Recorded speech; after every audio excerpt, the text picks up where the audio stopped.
Hey everyone, this is Ed Swninford with Image Pros. You've all been great client of mine for a number of years, and I want to give back to you by introducing you to a client of mine who's been helping small businesses just like yours. Take a look at this video. And Terrion proudly presents a true professional and a thought leader. Right now, I'd like to introduce to you William DeTemple, known as the trusted authority for business performance.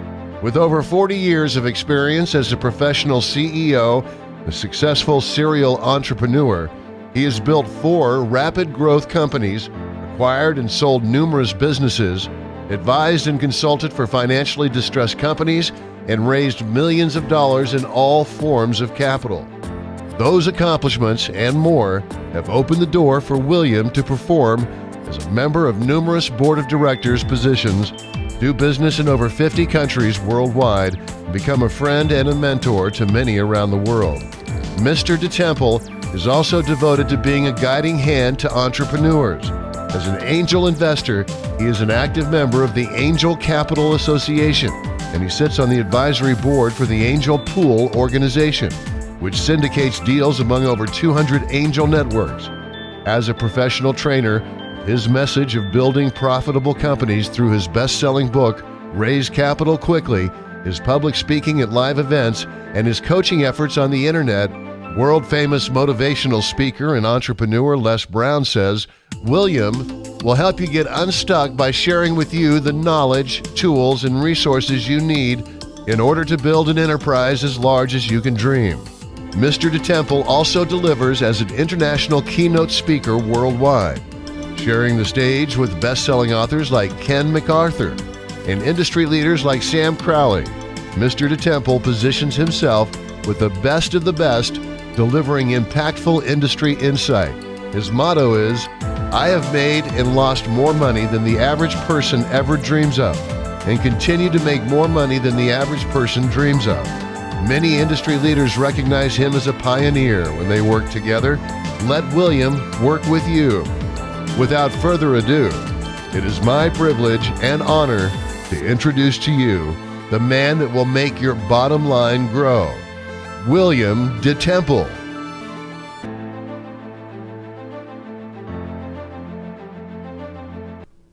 Everyone, this is William DeTemple, and I'm going to do a short interview with him so you can get to know him and see how he can help you. Thank you, Ed. That's been great. Appreciate it. Absolutely, William. How are you? I'm doing fabulous and having a great time as always. Good. So why don't you tell my clients here a little bit about what it is that you do and what you can do for them?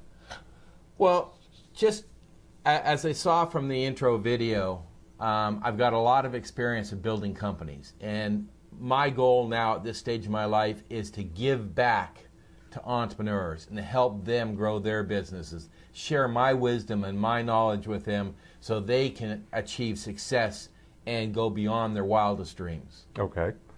So what are the most important elements when you started your first company?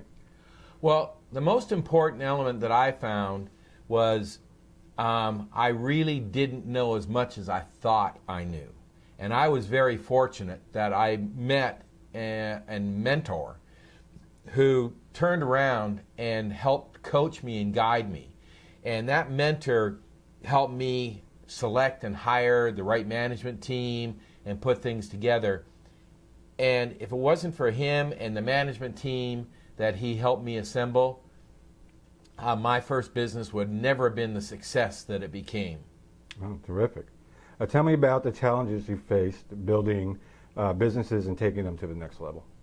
Well, one of the big challenges is, finding the right people, finding the right products, etc. But probably the biggest challenge that most businesses have, especially small businesses, is capital.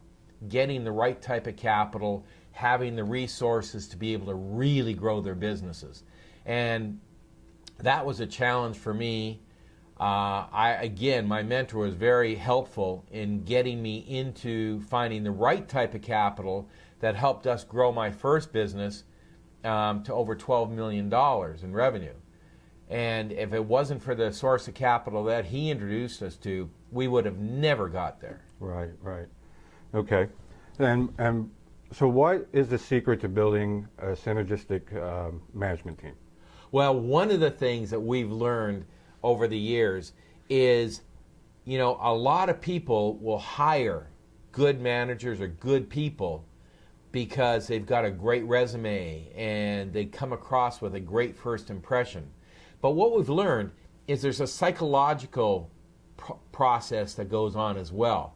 So a person's always going to come in with their best foot forward, and that's great for you because it makes you feel warm and comfortable. But what we've learned is by doing psychological profiles on the people and actually matching them to our own personal profile, then we actually create synergy. So what we've been doing over the years is we started with different services, but what I've used for the last number of years is Gallup. And Gallup has a system where what you can do is you can take their personality profile, and so that becomes a baseline. And then when you're hiring a new executive, whether it's a vice president of sales or an operations person or a finance person or whoever it may be, when you're selecting those, you pick your 4 or 5 top candidates, and you have them take the personality profile, the psychological profile as well. And then what you do is you compare the charts. And when you find somebody that's very similar to you, then you know you're going to have a synergistic fit because they're going to think and act very similarly to how you do in building your business. So you end up eliminating office politics and the inter-office fighting that I see in so many small businesses. Okay. Now, there's a lot of books and guides out there that small businesses can use, like some of my clients. You wrote a book, and what motivated you to write your best-selling book, Raise Capital Quickly? Well, as you know, Ed, I have built and sold 4 rapid growth companies. And in that process, I raised angel capital, I raised venture capital, I've been through the IPO process, I've virtually done all different types of capital. And so I've got a tremendous amount of knowledge about it. And when I work with entrepreneurs today, I find that so many of them don't understand all the different types of capital that are available to them. There's over a dozen different types of capital available to entrepreneurs to help them grow their businesses.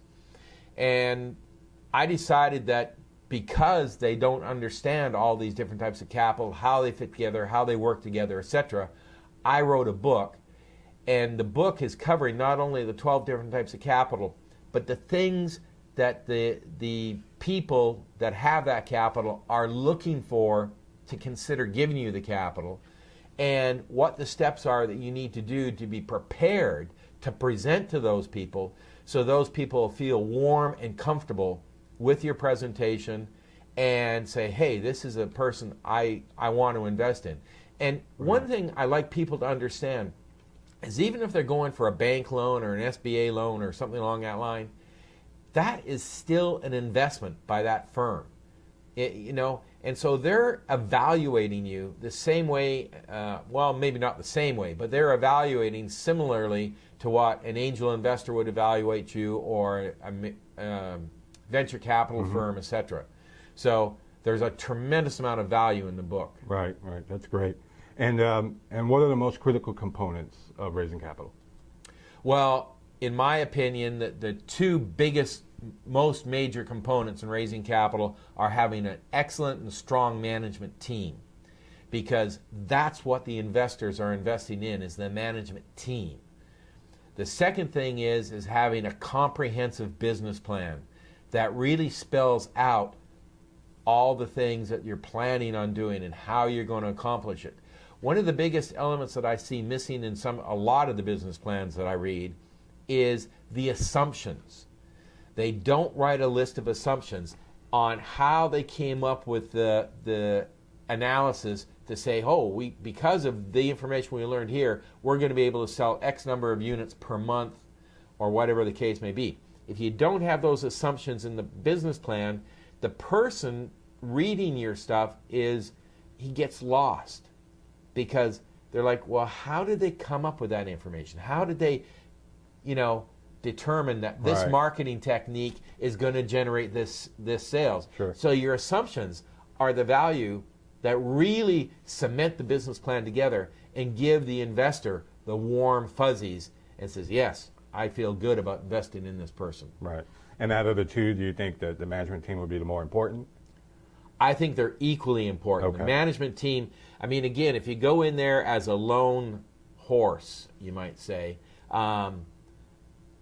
you're not a team, and you're an individual. And everybody knows when you're building a company, it's not an individual. Now, again, one of the things that I talk about in my training is you don't always have to have a full-time management team. There's ways of creating a management team Right. that are inexpensive, but still give you the breadth of knowledge that a full team can give you. And I explain that in other material and stuff that I have. Sure.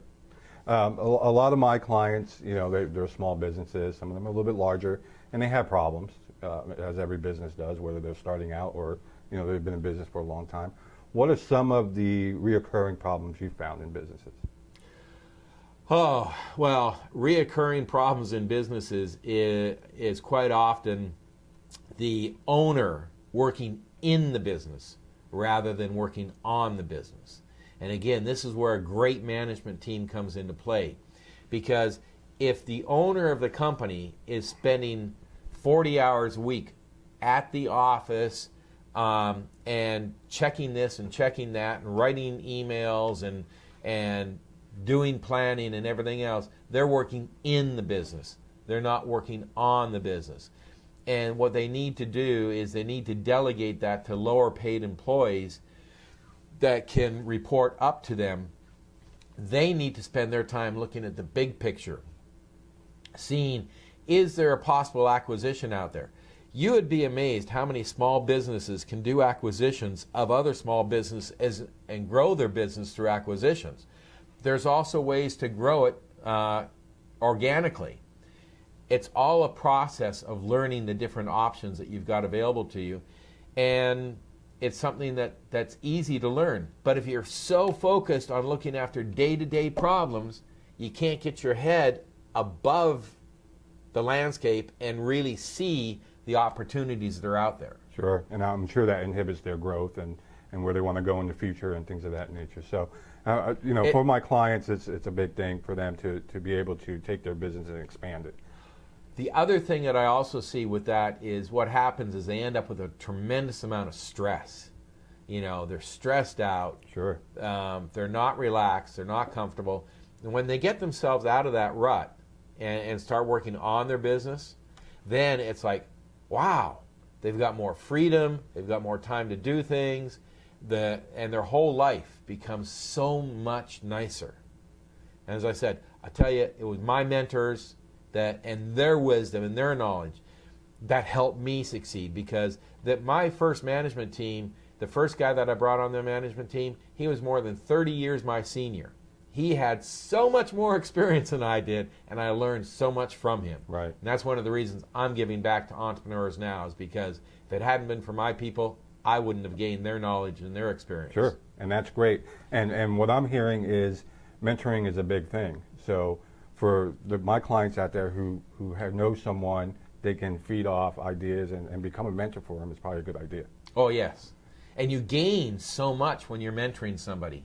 It's a two-way street, because even when I'm mentoring other small business owners and I'm trying to help them, they'll teach me things about stuff that's going on. And I mean, the world is in constant change, and I love it. I love learning and growing. Yeah, and I can tell all my clients that the time I've known William, even though he doesn't know it, he's mentored me in a couple of things, and I've gained a lot of knowledge, and it's helped my business grow a little bit. So I want to thank you for that. If you had to do it all over again, what would you do different? Probably the biggest thing that I would do differently is I feel that in the first 2 years of growing my company, I fought the idea of working on the business rather than in the business. In the first 2 years that I grew my first company, I didn't listen to my mentor and coach well enough. And so I was traveling all over the world. I was doing all types of things, growing the business. I should have hired a salesperson that was probably more adept at sales than I was to do all that traveling and everything else, so I could have focused more on other things. Right.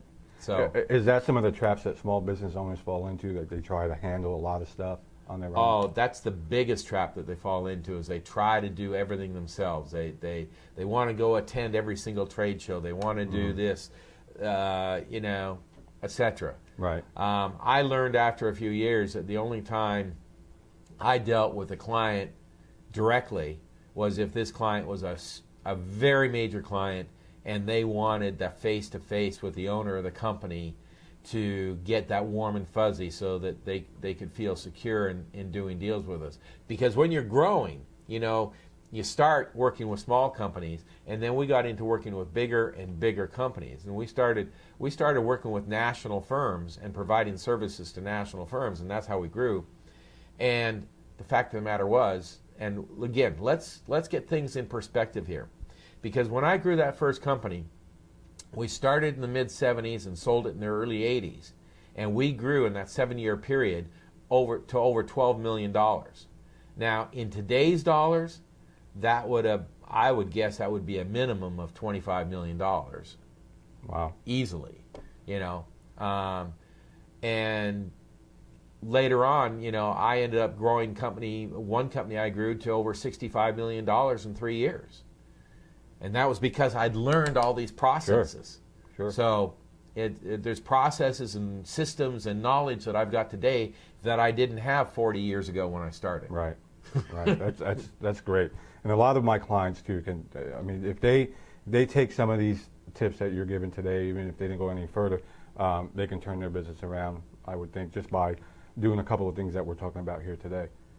Absolutely. And when you talk about turning businesses around, the last number of years I spent doing turnarounds, and that's when a company gets into financial distress.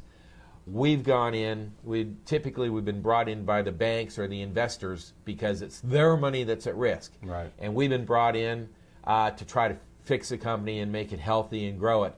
And in the majority of cases, we're capable of doing it. There's been a couple of situations where it was just too far gone before we were brought in.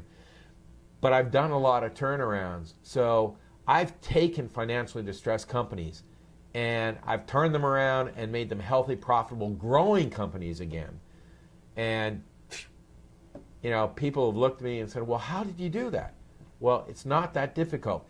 It's all about processes and controls. So many businesses are bleeding money all over the place, and they have no idea where they're bleeding it or why they're bleeding it. Right. So what would be the most important piece of advice you can give to, say, someone starting a new business or someone in business? What would you give them as far as advice goes? Well, the most important piece of advice I've got is, number one, is make sure you've got a great management team. But number two is make sure you're properly capitalized. Again, however you start, whether you're bootstrapping with your own money, whether you're having friends and family invest, whether you're doing an SBA loan, however you're doing it, make sure you're properly capitalized. And to do that, in the majority of cases, you have to write a comprehensive business plan to determine how you're going to get from here to point B, C, and D. And in that process, you're going to come up with your evaluations of how much money you're going to need. In nearly every case, actually, I think in every case that I've looked at an entrepreneur's initial business plan, they have significantly underestimated how much capital it's going to take them to get there. So get a third party to evaluate you, somebody that's got a senior position that really understands business well, that can say, hey, have you thought about this? Have you thought about that? We saw a lot of businesses go under in 2008 and 9. A lot of businesses go under in 2001. And you know what? Every one of those businesses that went under was because they didn't have the financial reserves to carry them through the unexpected crap that happens throughout life. Sure. And over the last 40 years, there's been probably 5 major events that I'm aware of that really affected our businesses and our growth. And if we didn't have those financial reserves, we could have got killed in any one of those events. So it happens on a regular basis. Right. That's great advice. I'm sure I'm going to take it, and I encourage my clients to go ahead and take it as well. William, it's been great talking to you, and we look forward to your book and taking a look at it. I don't know where else we're going from there. Ed, I appreciate you taking the time and doing this for myself and for all of your clients and helping them out. And I want to tell them all that, the book I wrote is called Raise Capital Quickly, and they should probably contact you, and if they do, I'll be happy to send them a digital copy of the book for free. Great. Okay? That's great. And my clients will enjoy that. Okay. All right. Thanks for your time, much. Ed. Absolutely. Thank you, everybody.